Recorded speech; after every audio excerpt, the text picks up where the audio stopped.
Je suis Arthur Grosjean et je suis hypnothérapeute sur Rennes. J'accueille ici donc des personnes qui ont besoin de remettre du mouvement dans une pensée qui commence à être un peu trop bloquante, on va dire. Ouais, ça serait peut-être un peu plus de la cohérence. En général, on va voir l'hypnothérapeute parce qu'il y a une pensée qui tourne en rond, mais dans un tout petit cercle de rien du tout, qui empêche d'accéder à des nouvelles idées, des nouvelles manières de voir un peu les choses.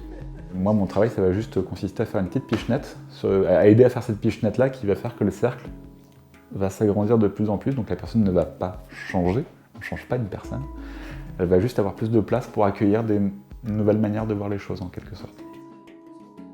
Une séance d'hypnose, ça va se passer de la manière suivante.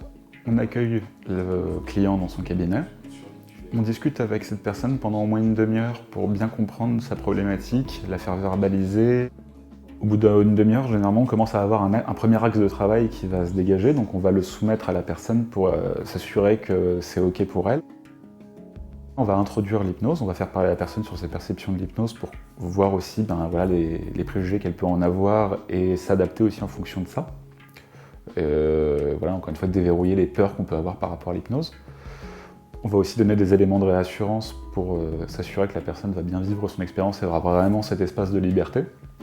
Et ensuite, le travail hypnotique commence, en général de 30 à 45 minutes.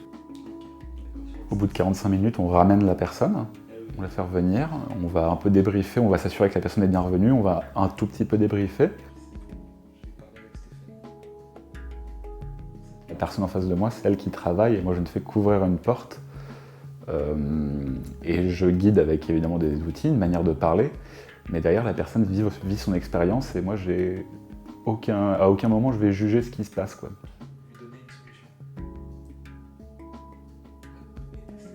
Les gens pensent qu'ils vont effectivement être proches de l'endormissement, qu'ils vont partir dans des mondes incroyables. Moi j'ai plus tendance à dire que l'hypnose, c'est comme quand on prend le train. On est hyper conscient au début du voyage en train, on s'installe à sa place. Et puis en fait, il y a un moment où le train démarre, on est toujours conscient, on voit le train s'éloigner de la gare. Et puis il y a un moment où on revient un peu à l'instant présent, mais on n'est plus dans la ville, on est directement dans la campagne. Mais à quel moment on a quitté la ville et on est arrivé dans la campagne? Et pour moi, l'hypnose, c'est toujours des fluctuations entre je suis ici, je me redécale un peu, je reviens des fois un peu ici. Mais après, il y aura autant de définitions de ce que c'est que l'hypnose qu'il n'y a d'hypnothérapeutes sur Terre, je pense.